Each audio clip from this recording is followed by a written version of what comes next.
Okay. Bismillahirrahmanirrahim. Alhamdulillahirabbil alamin.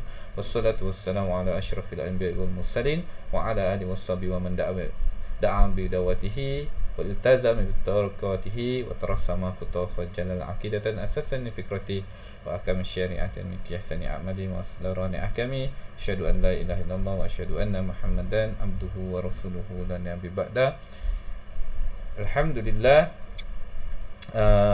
di dalam dunia yang sedang berlakunya krisis dunia, Rusia dan peperangan Rusia Ukraine yang dinilai oleh pakar ataupun dinilai oleh penganalisis politik sebagai perang yang terjadi atas provokasi Amerika dan NATO ke atas Rusia, yang menjadikan Ukraine sebagai tanah tanah perebutan ataupun tanah percaturan mereka, wilayah percaturan mereka yang Amerika dan NATO ingin melemahkan pengaruh Rusia, supaya Rusia kekal berada dalam tekanan. Dalam masa yang sama, Rusia menunjukkan siapakah dia dan kemampuan apakah yang dia boleh menggugat seluruh dunia. Yang dicatat sekarang adalah melihat bahawa krisis ini akan berlanjutan kepada seluruh dunia, walaupun tidak campur tangan dalam peperangan, tetapi dunia akan merasai kesannya, iaitu di mana bekalan yang diberikan oleh Rusia, baik berkaitan dengan bekalan tenaga maupun bekalan makanan, bekalan baja, sumber makanan yang menjadi makanan ternakan juga hasil daripada ekspor daripada Rusia, akan memberi kesan impak kepada dunia.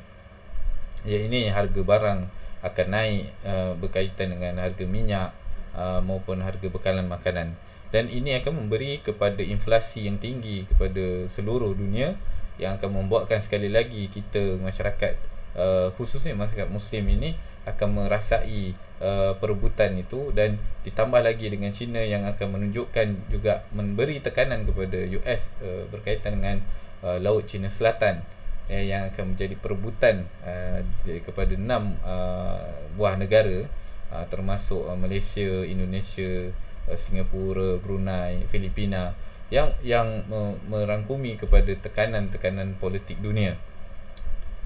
Tetapi itu tidak menjadikan sebenarnya kita perlu hanya berfikir tentang masalah dunia yang berkisar itu. Kita juga perlu menilai bahawa bagaimana memposisikan diri sebagai umat Islam. Jadi pada hari ini, walaupun kita tak menceritakan politik dunia pada hari ini, tajuknya adalah hukum tidak berubah kerana waktu dan perubahan tempat. Waktu tidak, hukum syarak itu tetap statik begitu. Ini tidak berkaitan dengan perubahan waktu dan tempat. Jadi ada keadaan, nanti kita akan bacakan dalam buku ini yang menceritakan tentang apakah pandangan-pandangan yang membawa kesimpulan seolah-olah hukum syarak itu berubah kerana perubahan waktu dan perubahan tempat atau perubahan keadaan. Zaman berubah, maka berlakunya perubahan hukum. Apakah yang menyebabkan persepsi seperti ini berlaku? Baik, kita akan tengok. Dewasa ini otak kaum muslim atau fikiran kaum muslim telah dicengkam oleh suatu anggapan bahawa Islam itu bersifat fleksibel, iaitu elastik, boleh berubah-ubah. Islam tu harus berubah dengan zaman. Islam harus berubah dengan peredaran masa dan juga perubahan cara kehidupan, dan berjalan sesuai dengan perkembangan sosial, ekonomi atau politik pada setiap waktu dan tempat. Jadi pemahaman akhir-akhir ini ataupun di kurun ini, kurun ke baik itu ke 20 lah, 19 ke 20, itu berlakunya kecenderungan berfikir masyarakat Muslim khususnya merasakan bahawa Islam tu relevan. Maka untuk Islam relevan, maka Islam kena fleksibel. Islam kena sesuaikan dengan situasi sosial, ekonomi, politik pada satu tempat dan zaman. Artinya Islam berkembang agar implementasi atau penerapan hukum-hukum Islamnya sejalan dengan kejadian, keadaan dan tuntutan manusia yang telah menjadi tradisi pada masa kini. Jadi Islam tu harus disesuaikan dengan perkembangan zaman. Mereka berdalih, orang-orang yang berpandangan begini meletakkan anggapan bahawa didasarkan pada satu kaedah yang menurut mereka merupakan kaedah syarak. kaedah itu, kaedah bukan hukum syarak, bukan dalil, tapi ini sebuah kaedah. La yunkaru taghayyurul ahkam bi taghayyuruz zaman. Tidak boleh ditolak. Maksudnya kaedah ini mengatakan tidak boleh kita menolak adanya perubahan hukum kerana perubahan zaman. Jadi ada sebuah pandangan di tengah-tengah kaum muslimin ataupun di masyarakat, kalau di Indonesia tu Islam, jaringan Islam liberal sering membawa kaedah ini juga, iaitu mengatakan seolah-olah Islam tu harus berubah mengikuti zaman. Dengan kata mudahlah, tapi dengan kaedah ini tidak boleh ditolak. Maksudnya tak boleh kita nafikan adanya perubahan hukum. Maksudnya hukum tu akan berubah kerana adanya perubahan zaman. Berdasarkan kaedah yang keliru inilah kemudian mereka melakukan aktiviti berdasarkan realiti yang ada. Mereka bertindak sesuai dengan tuntutan keadaan. Jika mereka diingatkan dengan hukum-hukum syarak, mereka mengatakan bahawa hukum-hukum itu hanya khusus untuk waktu tertentu, sedangkan Islam mengharuskan atau mewajibkan umatnya untuk terus-menerus menyesuaikan diri dengan zaman dan melakukan hal-hal sesuai dengan zaman dan tempat. Ini sedangkan Islam tu mengharuskan umatnya untuk terus menyesuaikan diri dengan zaman dan melakukan hal yang sesuai dengan zaman dan tempat. Akibatnya, maksudnya ini pandangan mereka, seolah-olah menetapkan Islam yang meminta kita tu sesuaikan diri dengan zaman. Akibatnya mereka membolehkan adanya bank-bank, perbankan ribawi dan syarikat-syarikat sendirian berhad atau perkongsian-perkongsian saham yang tidak syar'i. Tidak syar'i itu masuk ke bursa saham, iaitu kalau saham tu kita bercerita tentang hukum pemilikan syarikat ataupun pemilikan syirkah. Syirkah dalam hukum Islam tu dalam ekonomi Islam tu ada berkaitan dengan syirkah, perkongsian. Perkongsian yang hari ini tidak sama dengan perkongsian yang dibenarkan oleh Rasulullah SAW ataupun yang dipraktikkan oleh para sahabat ketika mereka melakukan usaha sama dalam membangun syarikat. Syarikat hari ini berbeza.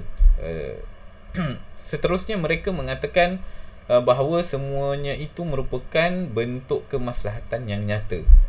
Jadi sandaran sebenarnya objektif untuk mereka menggunakan kaedah ini, salah satu untuk melihat atau meraih maslahat. Kerana itu Islam harus fleksibel dan boleh menerimanya. Sebab Islam itu bersifat sangat mudah menerima perubahan seperti yang mereka nyatakan, atau golongan-golongan yang mengambil pandangan ini nyatakan, iaitu bahawa Islam yang harus ikut zaman. Contoh, kalau zaman tengah susah, zaman tengah terdesak, orang yang sangat miskin, maka jadi pelacur tu jadi boleh, jadi harus, jadi mubah menjadi pelacur, kan?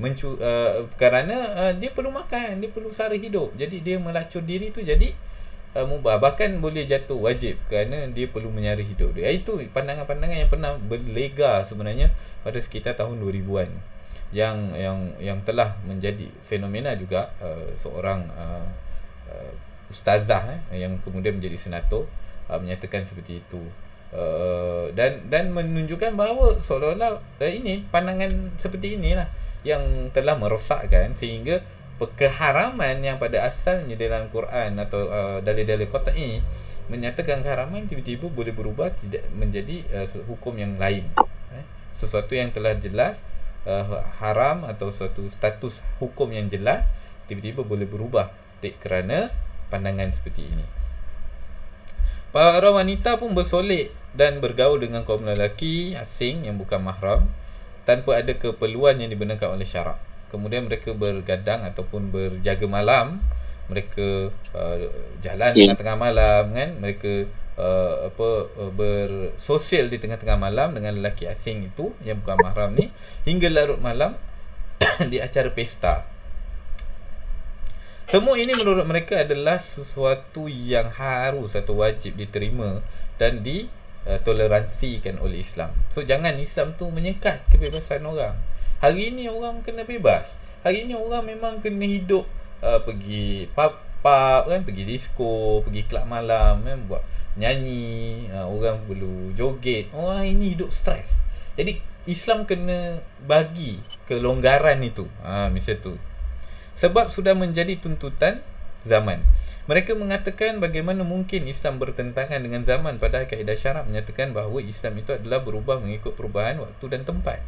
Jadi orang macam ni dia kembali kepada kaedah tadi, kaedah syarak tadi. Kaedah yang kata bahawa Islam patut sesuai dengan perubahan masa dan tempat. Tiba-tiba kami nak bersosial, kami nak bergaul kan, kami nak hilangkan stres, Islam kata tak boleh.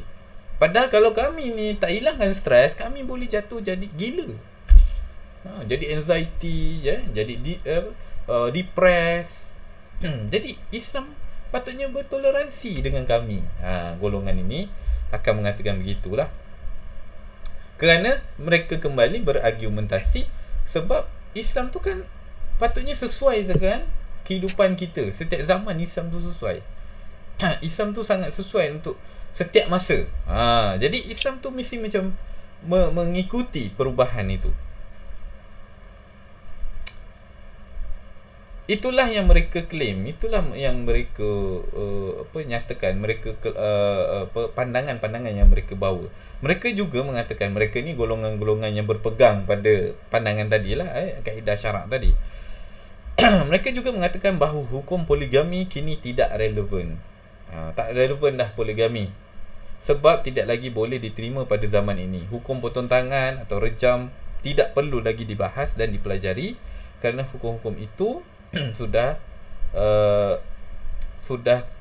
tidak lagi sesuai dengan zaman, tidak lagi sesuai dengan norma masyarakat moden, dan tidak relevan, dan seterusnya lah, macam-macam. Kita tengok kerana zaman sekarang ni tak sesuai sebenarnya nak terapkan begitu. Jadi inilah menjadikan bercelaru orang ramai ataupun kita lah, orang umat Islam secara umumnya akan merasa sekarang ni macam mana Islam ni perlu ikut ke sekarang ni, ataupun kita tak perlu ikut dah Islam yang digaris pandukan oleh para ulama, para mujtahid, para sahabat dan Rasulullah sendiri. Jadi nak kena tinggal ke bila kaedah ini dipakai. Demikianlah kaedah-kaedah ini, sebenarnya bukan satu je, tapi ada beberapa kaedah yang menjadi sandaran yang serupa, iaitu dengan alasan bahawa zaman berubah, maka kita perlu ubah cara hidup. Dekat sini nanti kita akan tengok kat mana yang sebenarnya boleh berubah, kat mana yang sebenarnya tak boleh berubah di sisi Islam. Demikianlah kaedah-kaedah ini terus didengungkan atau terus disampaikan, disebarluaskan di tengah-tengah umat Islam ketika mereka mulai berpaling dari Islam. Sebenarnya mereka nak meninggalkan hukum syarak. Itu sebenarnya. Mereka nak orang tinggalkan hukum syarak. Mereka nak pisahkan manusia daripada hukum syarak, atau umat Islam daripada terikat dengan hukum syarak. Ketika mereka mulai berpaling dari Islam, merobohkan asas dan sendi-sendinya, fondasi, basement ataupun akar kepada Islam dan sendi-sendi Islam, serta melenyapkan peraturan dan simbol-simbol Islam. Idea-idea seperti ini mulai muncul pada akhir abad ke-19. Pada saat pemikiran umat Islam ini sebenarnya sudah pun celaru dari puncak kejayaannya. Maksudnya sudah jauh dari puncak kejayaannya, sudah tidak lagi bersandar pada kekuatan umat Islam, pada pemikiran yang ulung umat Islam ini. Kaum imperialis atau puak-puak penjajah ini, seperti Amerika, British, negara-negara Eropah, termasuk juga kalau kita lihat pada hari ini negara-negara bekas penjajah yang masih lagi ada relevan, yang masih lagi melakukan, seperti Rusia dan juga China, juga adalah negara yang mengambil wilayah orang lain, wilayah umat Islam, seperti China di Turkistan Timur, ataupun sekarang dipanggil Xinjiang oleh etnik Uyghur. Itu adalah wilayah, sebenarnya wilayah yang terpisah dulu, kemudian China mengklaim bahawa itu adalah bahagian daripada wilayah China. Tibet itu juga China claim bahawa itu wilayah mereka, di bawah jajahan mereka. Jadi ada kaum-kaum imperialis. Kita kena faham, kaum imperialis sampai hari ini masih ada. Bukan maksudnya dah tak ada penjajah. Kaum imperialis artinya mereka masih bersifat ingin menjajah, wilayah-wilayah lain, khususnya kalau kita tengok sekarang di dunia, peta dunia tu, wilayah umat Islam lah sasaran untuk dikawal dan direbut, kerana sumber asli, sumber tanah, sumber galian itu sebenarnya melimpah ruah yang Allah kurniakan ke atas wilayah umat Islam. Tetapi umat Islam dipaksa mengikuti aturan atau dipaksa dengan tekanan-tekanan baik politik dan ekonomi supaya akur dan tunduk kepada negara-negara imperialis.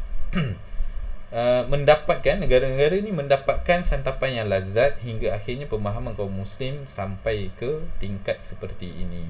Keadaan yang sekarang bila kita cerita tentang keharaman kan, yang paling besar tu tentang riba. Orang tak boleh beza riba dengan untung tu, tak boleh beza. Riba dengan untung orang tak boleh beza. Sebab itu Allah sebut wa halallahu al-bai'a wa harrama riba. Kenapa Allah sebut tu? Sebab ada pemahaman yang sama seperti hari ini, iaitu orang tak tahu apa beza riba dengan apa beza profit, margin, keuntungan, kelebihan, faedah dan seterusnya. Sebab orang rasa sama je. Jadi Allah memisahkan, Allah menghalalkan jual beli dan Allah mengharamkan riba. Maksudnya sebelum ini riba itu istilah yang normal, yang biasa kalau kita fahami.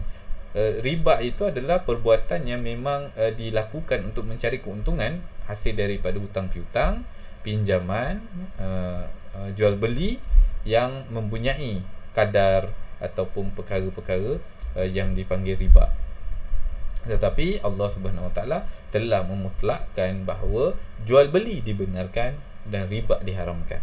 Tetapi hari ini ramai di generasi anak muda pun tak tahu sebenarnya macam mana nak definisikan, macam mana nak clarify tentang disebut riba itu. Terlalu kompleks. Dan kadang-kadang mereka sendiri kata, oh kami dah rujuk panel syariah. Yang mereka faham itu kadang-kadang jauh daripada realiti transaksi yang mereka lakukan. Itu sedikit sebanyak sebenarnya mempengaruhi pemikiran umat ini, sehingga kita tak tahu yang halal dengan yang haram tu nak bezakan pada dasar apa. Jadi kalau kita kadang-kadang ini yang paling malang sekali adalah argumentasi kenapa dia melakukan transaksi yang haram bila kita bersembang atau kita minta pandangan dan penjelasan.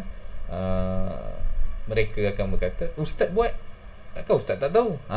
Begitu. Jadi ustaz yang menjadi dasar hukum syarak, bukan lagi dalil baik Al-Quran ataupun hadis Rasulullah SAW sebagai panduan kita untuk menentukan halal dan haram. Okey, hukum-hukum syariat Islam adalah tata aturan dari Allah untuk memecahkan ataupun menyelesaikan masalah kehidupan umat manusia tak kala mereka hendak memenuhi keperluan naluri dan jasmani mereka.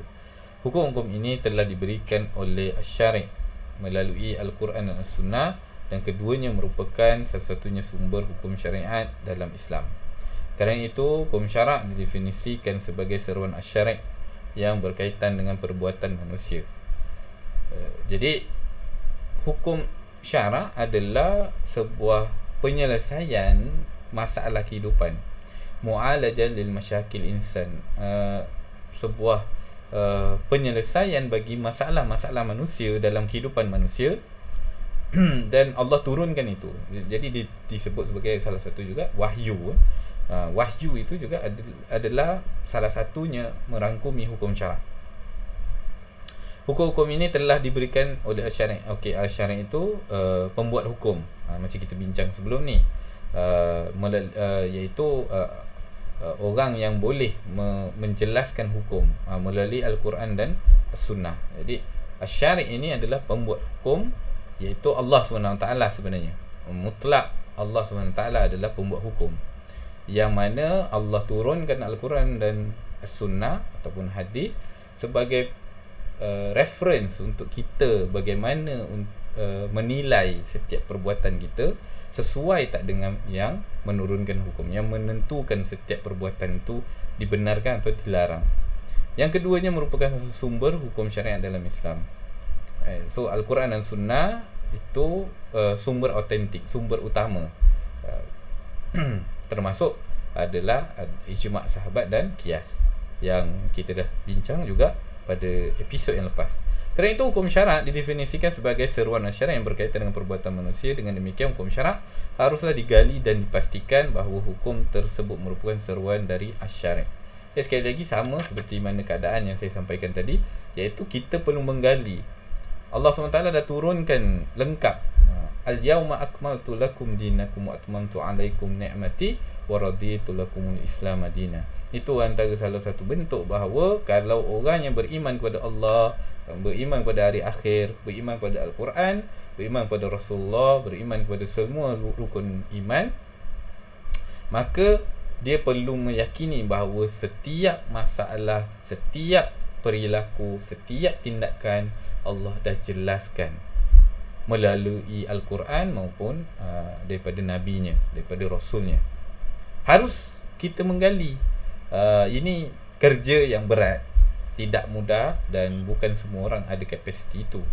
Namun sebagai umat Islam, ia adalah fardu kifayah bagi umat Islam untuk mencari jawapan. Dan di situlah kita akan mendengar perkataan yang digelar sebagai mujtahid yang akan boleh menggali hukum dan menetapkan hukum bagi seluruh kaum, bagi umat Islam. Jadi di sini sebenarnya relevannya seorang mujtahid. Kenapa? Kerana setiap masalah perlu digali.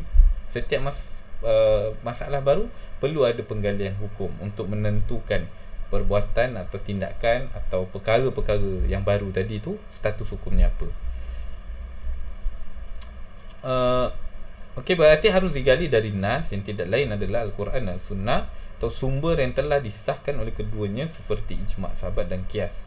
Kerana itulah maka sumber hukum syariat Islam itu hanya ada satu, iaitu Kitabullah dan Sunnah Rasulnya, yang dari kedua sumber ini kemudian digali berbagai pemecahan atau penyelesaian atas berbagai masalah yang dihadapi oleh manusia serta mengatasi berbagai perselisihan di antara sesama mereka. Jadi antara perkara yang telah dijelaskan oleh Allah dalam perpecahan, dalam hal manusia bergaduh kan, perbezaan pendapat baik masyarakat dengan pemimpin, baik pemimpin dengan masyarakat, itu adalah dijelaskan setiap hari Jumaat. Setiap hari Jumaat. Ittaqullah, selalunya taatlah kepada Allah. Ati'ullah wa ati'ur rasul wa ulil amri minkum. Tapi bukan berhenti di situ, disambung fa in tanaza'tum fi syai'in farduhu ilallahi wa rasul. Jadi kalau kita ada perselisihan, maka kembalikan hal itu mengikut Allah dan Rasul. Jadi ikut balik perselisihan kita berdasarkan dengan ketetapan Allah dan Rasul. Jadi misal kata satu pihak itu bertentangan dengan Allah dan Rasul, maka di situlah sebenarnya tertolak pandangan tersebut. Tetapi kalau kedua-dua pihak, baik yang memimpin atau yang dipimpin, berada dalam sama-sama posisi yang mempunyai hujah yang bersandarkan Al-Quran dan hadis atau mengikuti Allah dan Rasul, maka kembali taat kepada orang yang memimpin tadi. Jadi itu antara bentuk yang menyelesaikan seluruh masalah. Tetapi kalau kita lihat bagaimana orang-orang yang tidak ada Allah dan Rasul, tak ada Kitabullah untuk refer, maka mereka akan mencari jalan untuk merampas kekuasaan. Jadi sebab mereka tak ada standard yang betul dan salah. Menurut mereka, kalau mereka yakin mereka benar, mereka harus berusaha sampai mencapai keinginan yang mereka ingin sangat tu. Sampai kalau mereka rasa mereka patut jadi pemimpin, mereka akan berusaha caranya macam mana dengan menipu, melobi, merasua, memfitnah. Itu cara yang mereka boleh lakukan. Mereka akan lakukan mencari celah, mencari kelemahan lawan, semata-mata untuk mereka menang dalam posisi. Jadi ini sesuatu yang tidak diajarkan dan tidak mengikuti sunnah, baik tuntunan Allah di Alkitabnya dan juga sunnah Rasulnya dan para sahabat. Kalau kita lihat pada posisi para sahabat, itu perbincangan yang lain. Tapi kembali dua sumber yang sebab kau cerita tentang kepimpinan, orang akan cerita tentang Muawiyah dengan Ali. Itu adalah perkara yang tidak saya bahas di sini. Apakah zaman dan tempat itu boleh menjadi sumber hukum seperti Alkitab dan Sunnah? Yakni melihat zaman, melihat masyarakat, melihat keadaan semasa sebagai menentukan hukum, boleh tak seperti itu? Lalu atas dasar apa seorang dapat mengatur masalahnya sendiri atau dapat menyelesaikan masalahnya sendiri, atau masyarakat boleh mengatur dirinya sendiri? Padahal Allah SWT telah, maksudnya persoalan jadi adakah boleh menjadikan zaman dan tempat, waktu moden dengan tempat kita sekarang di Nusantara ini sebagai hukum? Kita menetapkan hukum sendiri kerana kita berbeza dengan Arab, kita berbeza dengan zaman Nabi, maka kita tetapkan hukum kita sendiri. Seperti mana kita menjadikan Al-Quran dan Sunnah tu sebagai reference kalau dalam Islam, tapi kita kita menggunakan zaman dan tempat. Atau masyarakat ni yang mengatur sendiri, tak perlu refer mana-mana, kita sama kita. Padahal Allah Subhanahu Wa Taala telah mewajibkan mereka untuk mengambil penyelesaian masalah kehidupan mereka dari hukum-hukum yang digali dari Kitabullah dan Sunnah Rasulnya. Jadi bagi orang yang beriman, boleh tak kita buat begitu? Pastinya bertentangan dengan keyakinan kita, kerana keyakinan kita di dalam Islam bagi orang yang sudah menemui keyakinannya. Bagi yang belum, mungkin anda perlu melalui proses ni panggil berfikir, merenung setiap sesuatu ini, dari mana asalnya, dari mana kejadiannya bermula, dan untuk apa ianya ada, dan setelah segala ini berakhir, akan ke mana sebenarnya kita ini akan pergi. Bagi yang belum, bagi saya itu pertanyaan yang saya tinggalkan. Tapi bagi yang sudah beriman, meyakini kita datang daripada Allah, pencipta sekalian alam, dan kita diciptakan hanya untuk beribadah dan akan kembali dihisap oleh Allah, menentukan jalan syurga ataupun neraka. Kalau anda sudah merasakan itu kewajipan, maka Allah akan perlulah menjadi akan menjadikan, bahkan wajib bagi kita yang meyakini seperti ini, untuk terikat melihat Allah sebagai penentu setiap kita punya hala tuju kehidupan. Sungguh syariat Islam diturunkan dalam rangka menyelesaikan masalah manusia. Syariat mewajibkan manusia untuk mempelajari. Jadi syariat bukan ikut aja buta-buta. Ini juga kadang-kadang kesalahfahaman ramai masyarakat, ataupun saya kira boleh saya katakan kadang-kadang saya dulu pun begitu juga, beranggapan begitu juga, iaitu kita merasakan bila cerita tentang syariat, kita ingat kita kena ikut je tanpa banyak tanya. Kerana kalau kita bertanya, kita jadi sesat. Kalau kita bertanya, kita boleh jadi kafir. Sebenarnya sifat itu bertentangan dengan Islam. Islam bahkan menyuruh manusia untuk bertanya setiap sesuatu dan mencari jawapannya. Dan oleh itu memerlukan, untuk mencari jawapan, memerlukan manusia itu mempelajari fakta masalah, fakta persoalan tersebut, kemudian mencari hukum Allah. Maksudnya merefer kepada, ada tak Allah menjawab perkara-perkara itu, ada tak persoalan itu dijawab oleh Allah, dijawab oleh Rasulullah, dengan cara menggalinya dari Al-Quran dan Sunnah, atau dari sumber yang telah disahkan oleh keduanya, sumber yang dijamin oleh keduanya, baik Al-Quran dan Sunnah. Kalau Rasulullah mengatakan bahawa sahabatku, contoh 10 sahabat dia yang masuk syurga kan, dan itu antara perkara-perkara yang, maksudnya orang-orang yang dijamin syurga, maka tindakan mereka tu tindakan yang boleh diambil pelajaran, boleh diambil penilaian untuk mengikuti. Misalnya Khulafa' Rasyidin, dalam menyelesaikan masalah kemiskinan, dalam menyelesaikan masalah kepimpinan, dalam menyelesaikan masalah ketaatan, dalam masalah peperangan, dalam masalah menghadapi orang kafir, dalam masalah menghadapi aduan orang kafir. Adakah aduan orang kafir diabaikan oleh Khalifah Rashidin? Khusus misalnya Umar Al-Khattab, adakah diabaikan je? Engkau kafir, tak payah layan. Tak ada.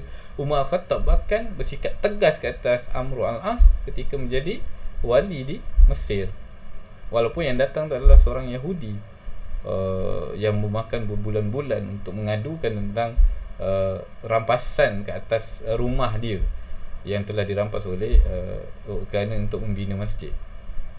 Itu saja Umar Al-Khattab melakukan tindakan yang tegas ke atas Amr al-As dengan amaran yang jelas. Ceritanya ataupun konsepnya yang ini disebut tadi tu dua sumber yang menunjuk ataupun sumber yang telah disahkan oleh keduanya. Maksudnya ijma' sahabat dan qiyas. Itulah yang saya nak masukkan tadi. Tindakan Umar Al-Khattab misalnya banyak yang kita boleh jadikan reference ataupun rujukan untuk membandingkan penyelesaian masalah. Yang mungkin masalah itu sebenarnya tak berlaku pada era di zaman Rasulullah, tapi berlaku setelah Rasulullah wafat. Misalnya orang-orang murtad ataupun orang-orang tak nak membayar zakat.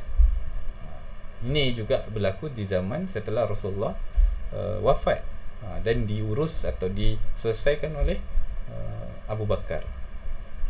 Misalnya kalau kita nak mempelajari. Kerana itu, ketika menerapkan syariat Islam di tengah masyarakat, setiap individu Muslim wajib mempelajari fakta masyarakat itu dengan teliti, kemudian dipecahkan dengan syariat Islam. Maksudnya, kita nak selesaikan ataupun untuk menerapkan syariat Islam, untuk diterapkannya hukum syarak, maka perlu memahami apakah fakta masyarakat itu dan perlu diselesaikan mengikuti hukum syarak. Jadi tak boleh sembrono kita sebut ni haram, ni haram. Kena fahami dulu kenapa masyarakat ni bertindak begini, masyarakat ni menilai begini, masyarakat ini mengikuti aturan-aturan ini. Kemudian dijawab dengan hukum syarak. Kenapa perkara ini dilarang, kenapa perkara ini tidak boleh, dan kenapa perkara ini jadi wajib bagi kita. Dijawab begitu. Bukan sembrono, bukan kita langgar, main cakap je, kau tak tahu, kau jahil lah. Bukan macam tu. Tapi perlu memahami supaya kita tidak menjadikan masyarakat dalam keadaan jumud, hanya tahu hukum tapi tak tahu dasar fakta hukum syarak itu sendiri. Dia juga harus melakukan perubahan secara mendasar berdasarkan ideologi Islam, tanpa memperhatikan lagi standard yang lainnya, baik situasi ataupun keadaan yang menyimpang dari Islam. Setiap perkara yang menyimpang dari Islam harus dihilangkan, dan setiap perbuatan yang diperintahkan oleh Islam wajib diupayakan dan diterapkan. Sedangkan fakta masyarakat hendaknya selalu terikat dengan perintah dan larangan Allah. Kaum Muslim tidak boleh menyesuaikan tindakannya dengan waktu dan tempat, tetapi harus selalu merujuk kepada kitabullah dan sunnah Rasulnya. Jadi kalau kita meletakkan kenapa boleh macam ni, ataupun keadaan masyarakat kadang-kadang lah laki perempuan couple, ni kalau anak-anak muda kan, laki perempuan couple, kita akan jawab biasalah zaman sekarang, kalau tak couple macam nak kahwin, alasan lah, ataupun claim kan suatu benda untuk membolehkan couple bercinta sebelum kahwin dengan alasan zaman sekarang memang macam tu. Itu antara kesalahan yang besar. Sepatutnya dinilai berdasarkan apakah hukum syarak membenarkan ini, dasar hukum syarak kenapa melarang ini, dibahas dan difahami sehingga kita tahu kenapa pemisahan antara lelaki ataupun dilakukan infisal, dilakukan pemisahan antara lelaki dan perempuan itu menjadi suatu peraturan yang perlu diikuti, perlu dijadikan wajib bagi setiap kaum muslimin mengikuti hubungan antara lelaki dan perempuan secara dasarnya adalah terpisah, kecuali ada perkara-perkara yang dibenarkan oleh hukum syarak. Maksudnya belajar, berniaga, menuntut ilmu kan, bekerja, yang mana membolehkan itu, dan itu pada fasa ataupun kedudukan yang kekal begitu, sehingga tidak adanya pergaulan bebas, tidak adanya makan lepas pergi lunch sama-sama. Ini yang berlaku juga di pejabat-pejabat kan, suami orang dengan isteri orang pergi lunch sama-sama, akhirnya berlakunya skandal. Bila ada masalah rumah tangga, berlakunya krisis. Akhirnya perceraian itu berlaku kerana akibat daripada kegagalan mengawal hubungan interaksi antara lelaki dan perempuan.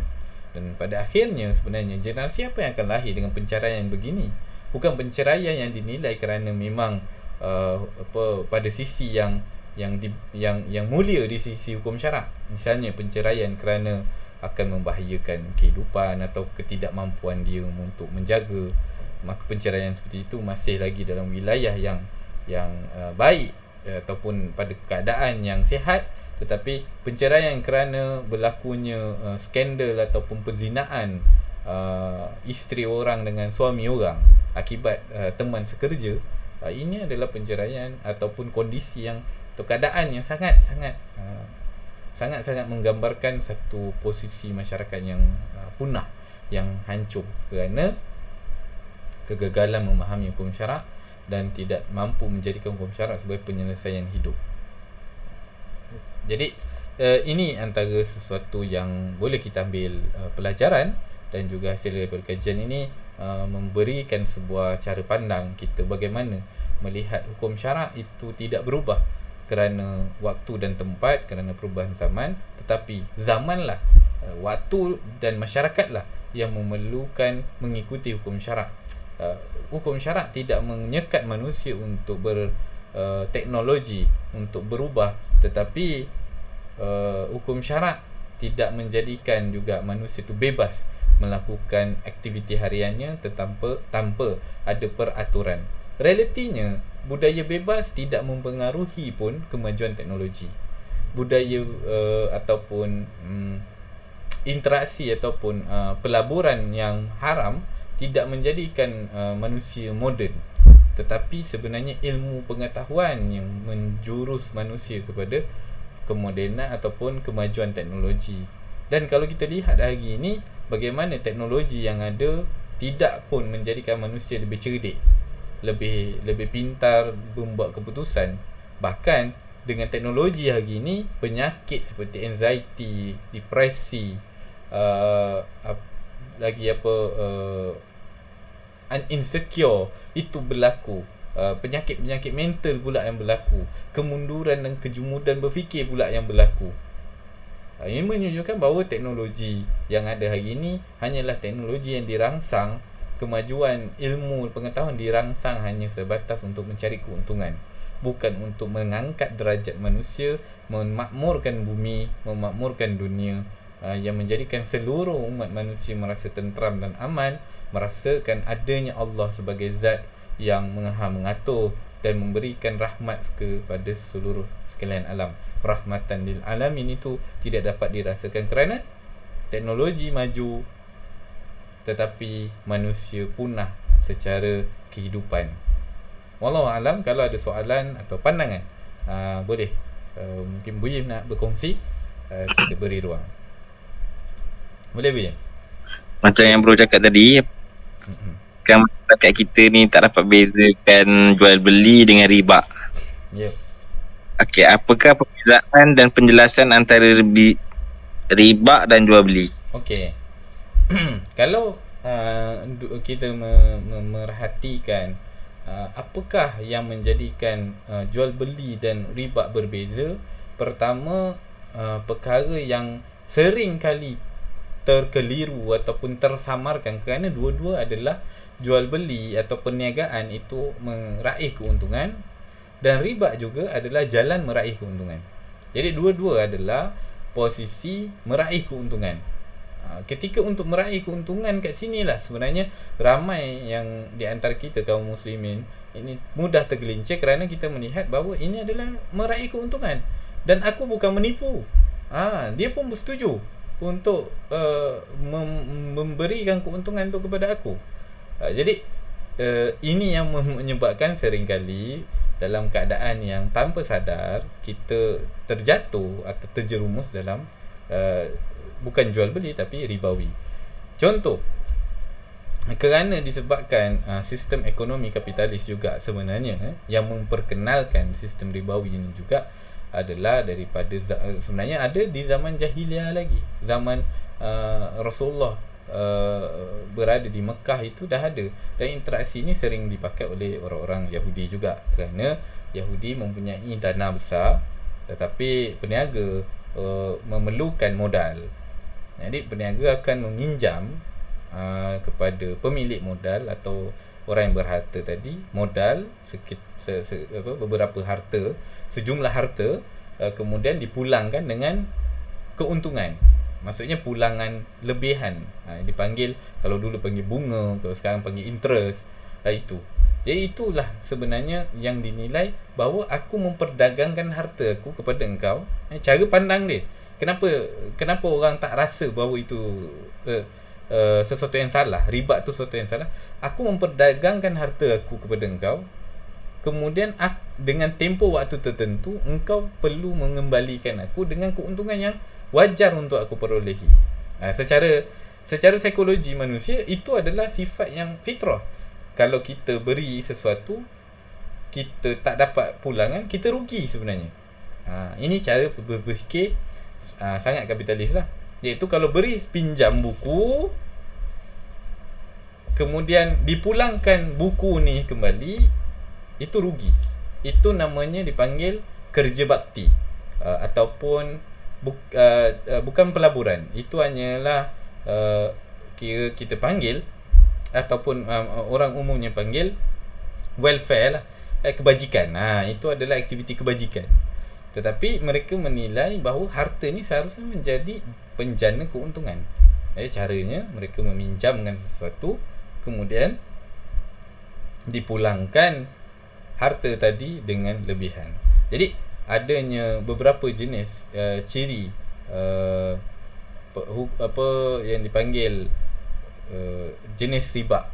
Okey, jenis riba yang ada, yang masih lagi sebenarnya wujud, dipanggil salah satunya riba yang bersifat riba qard, iaitu tambahan yang dipastikan sejak awal, ataupun interest yang sebelum pinjam dah dibagi tahu.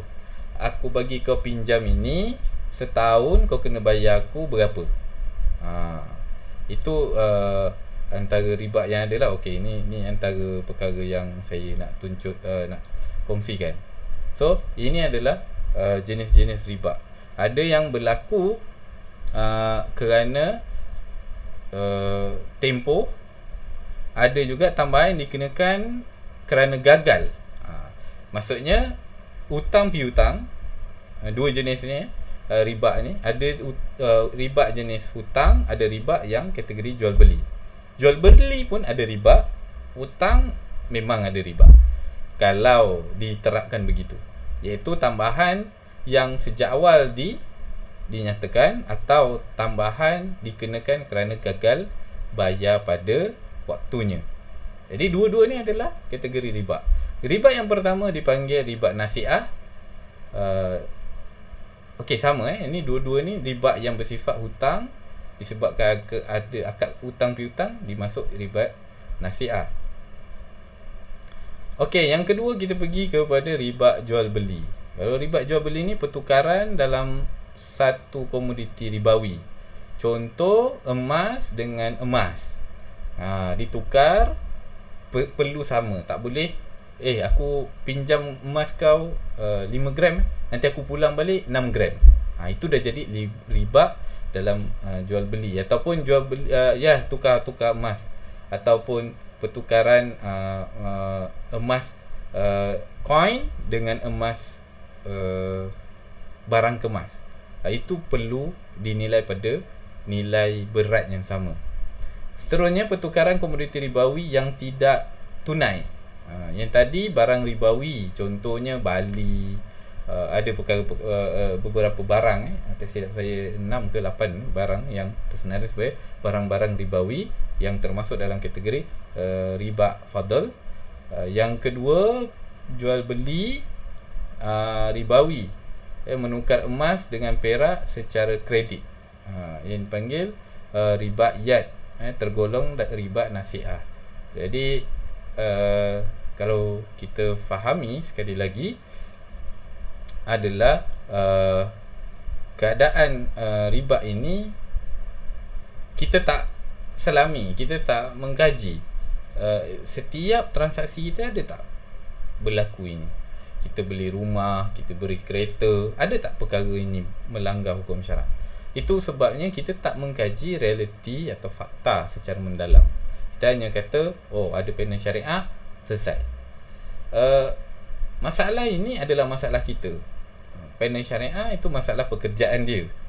Sama ada dia memastikan perkara itu selari atau tidak, itu dia akan dipertanggungjawabkan. Kalau dia lalai, maka dia dihitung bersalah kerana lalai.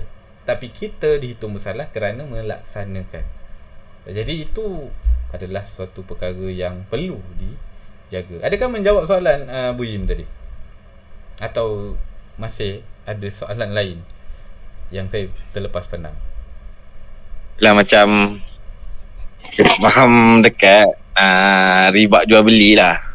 Lah macam jual beli riba ni lebih kepada emas ke macam mana? Okey, kalau kita tengok jual beli riba, ada barang-barang ribawi. Adalah pada senarai barang ribawi. Kalau sekejap saya tolong carikan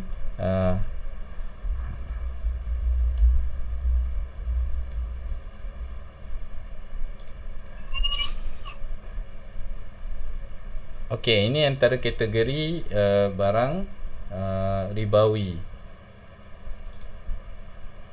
Okey, kalau di sini nampak, okey. Ni barang ribawi, emas, perak, gandum, kurma, garam. Dia ada 6. Ada juga Bali yang kalau kita tengok lain di sini okey, kalau di sini emas, perak, Bali, kurma, gandum, garam. Itu senarai barang yang mana syarat dia mesti sama nilai kalau ditukar. Maksudnya tukar sesama barang ni tak boleh ada berbeza timbangan. Itu maksudnya jual beli barang ribawi. Kalau jual beli yang biasanya terjadi dalam hal dalam hal yang popular ataupun sering kali terjadilah, adalah akibat daripada jual beli yang melibatkan hutang.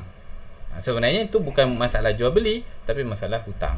Contoh beli rumah, memang beli rumah, tapi cara beli tu dengan hutang. Maka kita tengok dari segi hukum hutang piutang. Itu macam tu.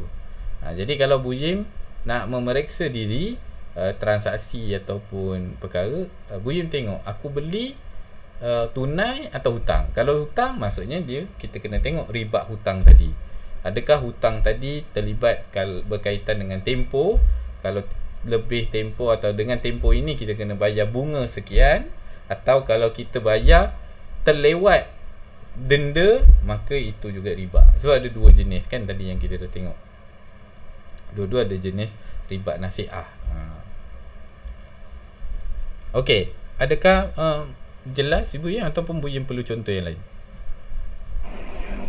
Lah kenapa barang-barang tu, barang-barang yang bro listkan tadi macam emas, perak, gandum, garam, Bali, kurma, Bali masuk dalam jual beli riba? Okey, salah sebabnya telah dinyatakan oleh hadis Rasulullah SAW. Itulah perkara yang telah disyariatkan. Jadi kalau disyariatkan secara qat'i, kita tak ada ilat ataupun tak ada sebab untuk perkara itu dipermasalahkan kerana itu telah termaktub. Contoh macam syariat solat, maka kita tak ada sebab untuk kita mengatakan kenapa solat jadi wajib. Kerana telah disyariatkan, telah diperintahkan Allah begitu. Tetapi yang kita boleh ambil adalah hikmah. Hikmah mungkin kenapa? Kerana emas dan perak itu adalah mata wang.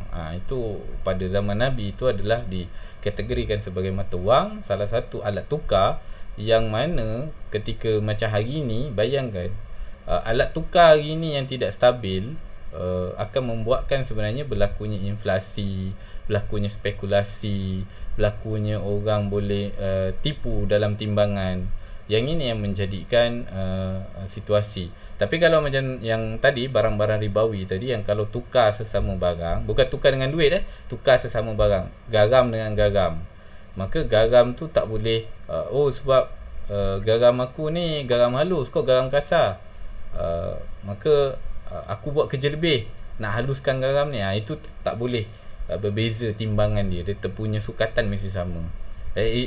Intipatinya, maksudnya seandainya begitu, ataupun garam dia brand A dengan brand B, jadi sama jenis barang walaupun lain-lain jenama, tetap juga tukar mesti sama.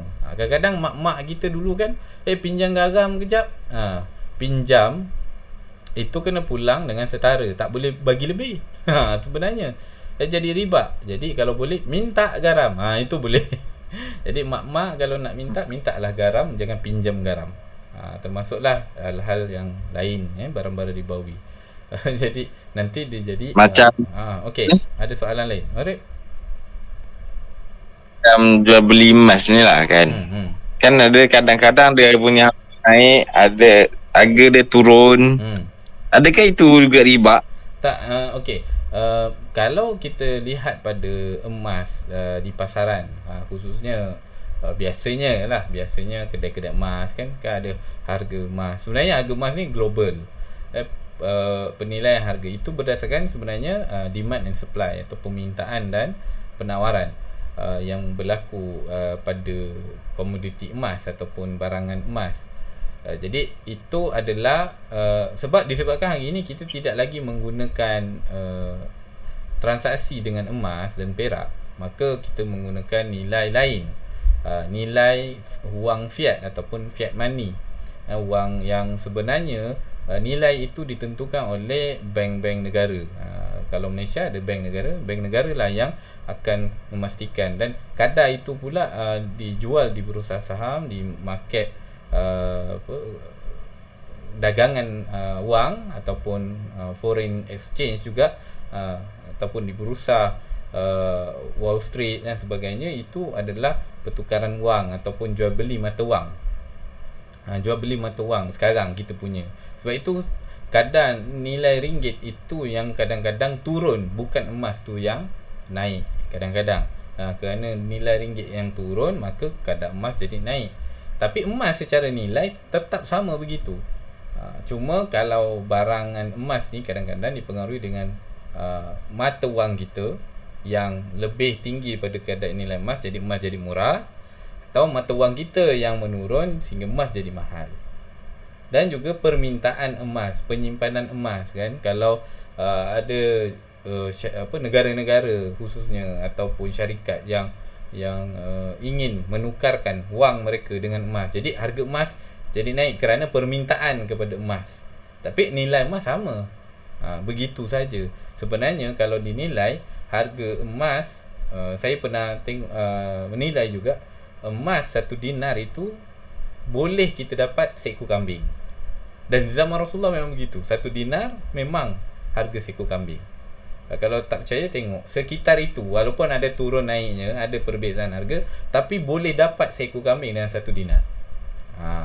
4.25 gram emas itu boleh, kalau kita jual, kita tukar dengan mata wang kita, boleh dapat harga seekor kambing. Nak menunjukkan bahawa harga atau nilai emas tidak berubah. Yang berubah adalah nilai mata wang. Dan kenapa emas, kalaupun mata wang kita kuat ataupun stabil, tapi emas tetap naik, antara sebabnya adalah permintaan. Ada banyak orang nak beli emas. Jadi emas jadi naik. Dan emas masih lagi digali, masih lagi dieksplorasi. Di Malaysia sendiri ada tempat salah satu di Kelantan, di Pahang, itu masih ada lagi pencarian emas di ataupun pelumbungan emas tu masih berjalan. Dan kita nak cerita bahawa begitu bagaimana situasi kadar wang kita yang tidak stabil kerana bergantung kepada permintaan, dan juga bagaimana emas yang begitu stabil dan turun naik harga emas. Jadi turun naik harga emas tu bukan riba. Okey, faham. Ada yang lain? Okey, pandangan Bu Yim juga pada tajuk hari ini. Bagaimana Bu Yim menilai tajuk hari ini, iaitu kesalahfahaman orang yang merasakan hukum Islam boleh berubah sehingga perlu ikut masyarakat. So kalau masyarakat ramai yang susah jadi pelacur, maka Islam perlu benarkan itu. Maksudnya kita kena diamkan, kita kena tak boleh cakap melacur tu haram sebab masyarakat tengah susah. Kalau menurut Bu Yim, situasi seperti itu macam mana? Saya sebelum ni pun anggap sebelum je lah, kita dulu tak berapa baik.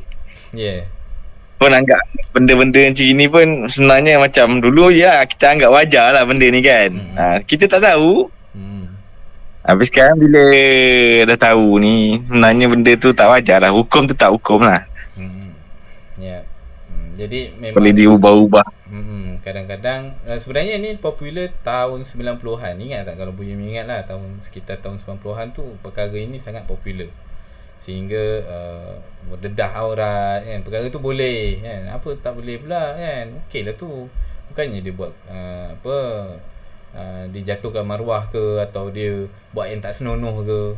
Padahal dedah sana dedah sini tu dinilai sebenarnya secara hukum syarak haram, tetapi di masyarakat itu boleh. Itu yang jadi polemik kadang-kadang, sehingga kita sebenarnya terkeliru sahaja. Jadi bukanlah sepenuhnya kesalahan masyarakat, tapi kadang-kadang maklumat yang kita dapat itu sebenarnya maklumat yang salah ataupun maklumat yang keliru atau menyimpang, sehingga kita menganggapnya adalah sesuatu perkara yang maklum, yang seharusnya diterima, tapi sebenarnya tertolak di sisi hukum syarak. Okey, terima kasih sekali lagi Bu Yim dan juga sahabat-sahabat yang sudi menonton di channel YouTube maupun di Facebook saya. InsyaAllah kita cuba akan terus istiqamah melanjutkan perbincangan-perbincangan sihat. Boleh saja komen atau berikan pandangan anda di ruangan komen terkait dengan tajuk, atau mungkin saya sendiri yang tersalah kata atau pemahaman saya yang kurang tepat, boleh mengoreksi atau membetulkan di ruangan komen. Terima kasih, jazakumullah khairan kepada yang menonton, dan semoga kita sentiasa dilindungi Allah, dituntun oleh Allah untuk menuju jalan yang sebenar-benarnya yang Allah redai, dan sentiasa mendapat rahmat Allah dan bersabar dalam perjalanan itu. Dan saya tutup dengan tasbih kafarah, subhanallah wa bihamdika asyhadu an la ilaha illa anta astaghfiruka wa atubu ilaik. Assalamualaikum warahmatullahi wabarakatuh.